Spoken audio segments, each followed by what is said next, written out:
Une bière à la citrouille sans citrouille, c'est possible et c'est même souvent la norme dans les quelques exemplaires commerciaux que vous réussirez à trouver sur le marché. Après 2 bières d'Halloween successives brassées avec de la citrouille, cette année j'ai décidé de faire sans. Malgré tout, avec la charge d'épices que j'ai décidé d'ajouter, on va quand même retrouver tous les codes de la véritable pumpkin ale moderne, avec en prime quelques épices qu'on n'a pas forcément l'habitude de voir, et ça ira au-delà des 2 épices qui apparaissent dans le titre de cette vidéo. Mais ça, je vous en parlerai un petit peu plus tard. Aujourd'hui, je vous présente donc mon Imperial Pumpkin Ale avec tonka et copeaux de chêne.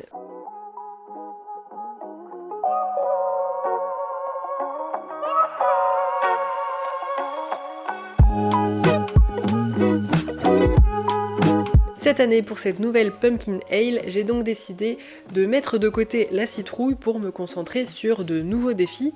Le premier, ça va être de brasser une bière qui va faire plus de 10% d'alcool. Et le deuxième gros défi, ça va être entre autres de rajouter la fève de tonka. Ça va être la première fois que j'en utilise dans une recette. Et c'est vrai que c'est un peu délicat à utiliser, vous allez voir pourquoi dans la suite de cette vidéo. Comment brasser une bière avec un taux d'alcool si élevé? On va d'abord s'intéresser au grain pour répondre à cette question.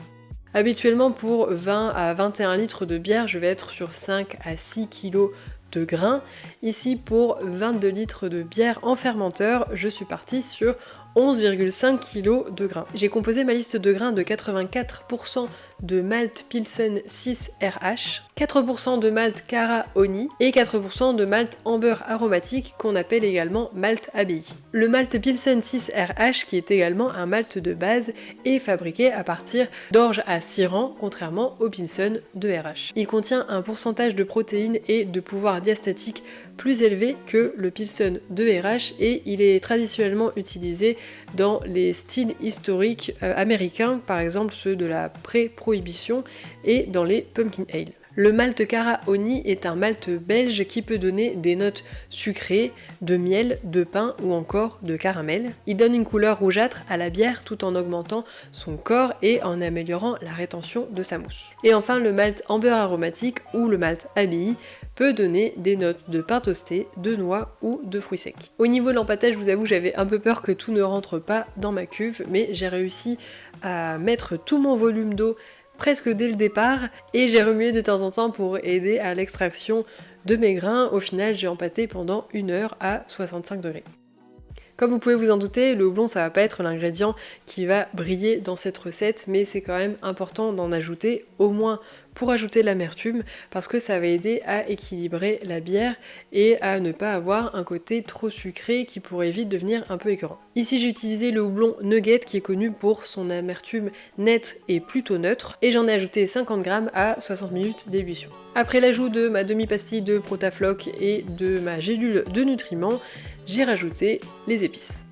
Comme c'est la 3e année que je fais une Pumpkin Ale, j'ai fini par trouver ce qui, pour moi en tout cas, me semble un bon compromis sur les épices à utiliser. Donc ici, j'ai rajouté 6 g de racines de gingembre séché, 8 g de cannelle en poudre, 6 g de noix de muscade et 3 clous de girofle. Et cette liste d'épices que je viens de vous citer, je l'ai rajoutée à 2 minutes d'ébullition. Le tonka et les copeaux de chêne, je les ai ajoutés en teinture, donc je vais en parler un petit peu plus tard dans cette vidéo.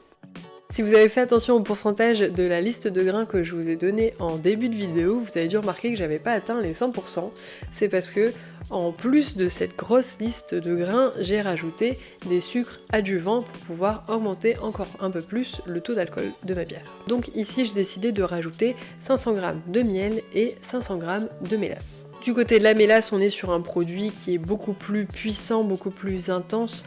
On sent vraiment que c'est un concentré de sucre qui peut donner des notes de caramel très prononcées, presque torréfiées, voire des notes un peu terreuses. Pour tenter de conserver au mieux leurs arômes tout en les pasteurisant, on dit en général que c'est bien de les ajouter pendant le refroidissement entre 70, 75 et 80 degrés. Donc moi j'ai ajouté 500 g de chaque à 75 degrés, donc pendant le refroidissement.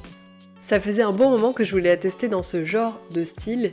Pour la levure, j'ai décidé d'utiliser la Lutra. Bon, je vous présente plus cette levure, je pense que j'en ai parlé déjà en long, en large et en travers dans de très nombreuses vidéos. Mais ce qui m'intéressait ici dans cette recette, c'est que en général, elle est préconisée pour les pseudo-lagers, pour les West Coast IPA, mais également pour les bières stout. Alors, un stout, c'est pas vraiment ce que je brasse aujourd'hui, mais on est quand même un peu dans l'idée d'une bière assez maltée et avec un taux d'alcool assez fort. En plus de ça, c'est vrai que j'aime bien avoir une robe assez claire, voire transparente, et bon, même si je sais que ce paramètre il va pas dépendre que de la levure, je sais que la Lutra elle est extrêmement floculente, elle est méga propre, donc avec tous ces paramètres pris en compte, je pense qu'elle est assez pertinente pour ce type de bière. Et comme vous le savez, j'ai beaucoup expérimenté, c'est pourquoi j'ai décidé de diviser ce brassin en 2 fermenteurs, et pour mon deuxième fermenteur de 10 litres, j'ai décidé de tester la Crispy du laboratoire Escarpment Labs. C'est vrai qu'au niveau de la description de la Lutra et de la Crispy, on est très proches, et donc je voulais voir ce que ça donnait sur le terrain. Je remplis donc mes fermenteurs, et c'est parti pour la fermentation.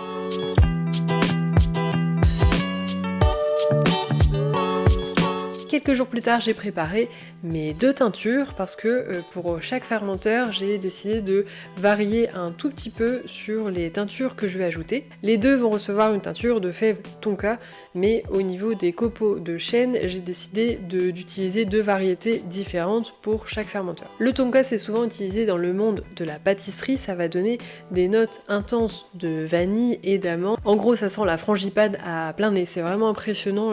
La fève en elle-même, elle est vraiment très intense au niveau des arômes. Et il faut vraiment doser cet ingrédient avec parcimonie parce que il contient de la coumarine, qui est une substance qui peut être toxique à des niveaux trop élevés. Donc faut faire vraiment très attention au dosage. Moi, pour me donner un petit peu une idée, parce que c'est pas si facile que ça de trouver cette info sur internet, je suis allée voir une recette de fauve qui l'utilise.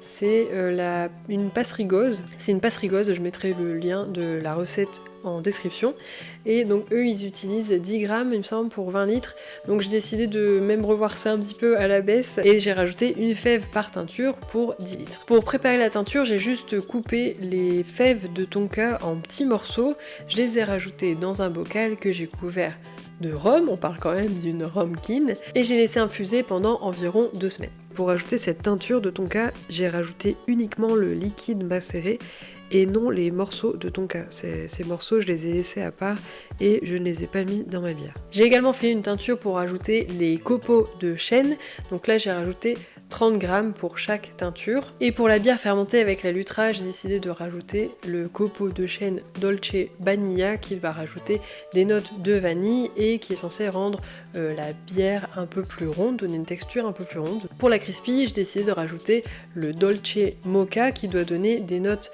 torréfiées, épicées et un peu fumées. Donc j'ai préparé ma teinture, un peu comme le tonka, j'ai mis là 30 grammes dans mon bocal que j'ai également recouvert de rhum et j'ai laissé infuser ça. Par contre le jour de l'ajout, c'est vrai que j'ai eu l'impression que c'était vraiment très intense aussi. Donc là j'ai décidé de ne pas rajouter le liquide dans ma bière mais de rajouter uniquement les copeaux. Donc j'ai filtré comme je pouvais le liquide et j'ai rajouté les copeaux dans une chaussette. Donc une fois ma densité finale atteinte, là pour les 2 levures, on est arrivé à la même densité finale de 1014. J'ai fait un transfert en keg et c'est à ce moment-là que j'ai rajouté mes 2 teintures. Voilà, donc après j'ai laissé reposer mes 2 bières dans leur fermenteur distinctif pendant environ 2-3 semaines et après ça j'ai mis en bouteille. Et maintenant ça y est, il ne reste plus qu'à découvrir ces 2 bières avec vous.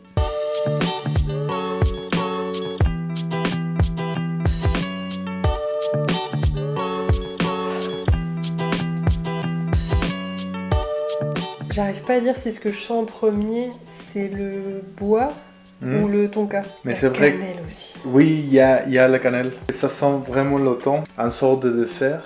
On la goûte ? Allez, santé. Sentez-vous. Santé. D'abord la cannelle, ce côté de mélasse qui est sucré. Mais fort en caractère en même temps. Oui. C'est dur de savoir quelles épices. Enfin, on sent que c'est vraiment épicé, mais distinguer par exemple la noix de muscade ou le clou de girofle, je crois que ça n'est pas trop. Peut-être le clou de girofle. Oui. On sent peut-être un peu le clou de girofle. J'ai l'impression qu'on sent aussi le tonka.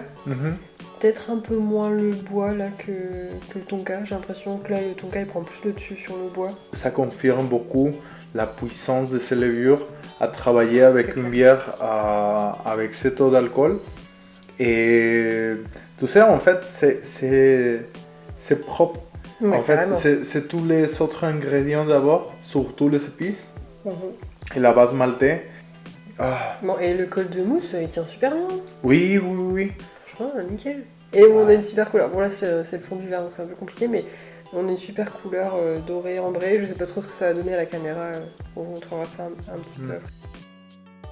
Les notes de vanille, elles sont plus légères. Par contre, je pense que le bois, elle est plus présente. Un petit peu ses côtés à torréfier. Elle est peut-être un peu moins gourmande que l'autre. Oui. Je sais pas, mais en même temps, j'ai quand même pas mal la frangipane. Allez, santé. Tentez, tentez-vous. Santé. Très savoureuse, enfin, on sent vraiment beaucoup d'épices, mais j'ai du mal à dire vraiment ce que je sens comme épices. Je pense qu'elle est quand même bien centrée à la cannelle. Elle est moins gourmande. Je pense qu'elle est plus sèche. Oui, plus Et sèche, quand même. les notes de bois, ils sont beaucoup plus présents que la première. Est-ce que tu penses qu'on aurait dû rajouter de la citrouille dans cette bière? Au niveau des goûts et d'arôme, on ne sent pas vraiment la citrouille. Mais je pense que là, vraiment, c'est les épices qui font la différence. Non? Ouais. Après, c'est vrai que sur les 2 bières précédentes, on n'a jamais rajouté vraiment beaucoup de citrouille. C'est vrai qu'on dit, je crois que pour 20 litres, on peut aller jusqu'à 5 voire 6 kilos. Okay. Et nous, le plus qu'on a mis, c'est genre 1,5 kg.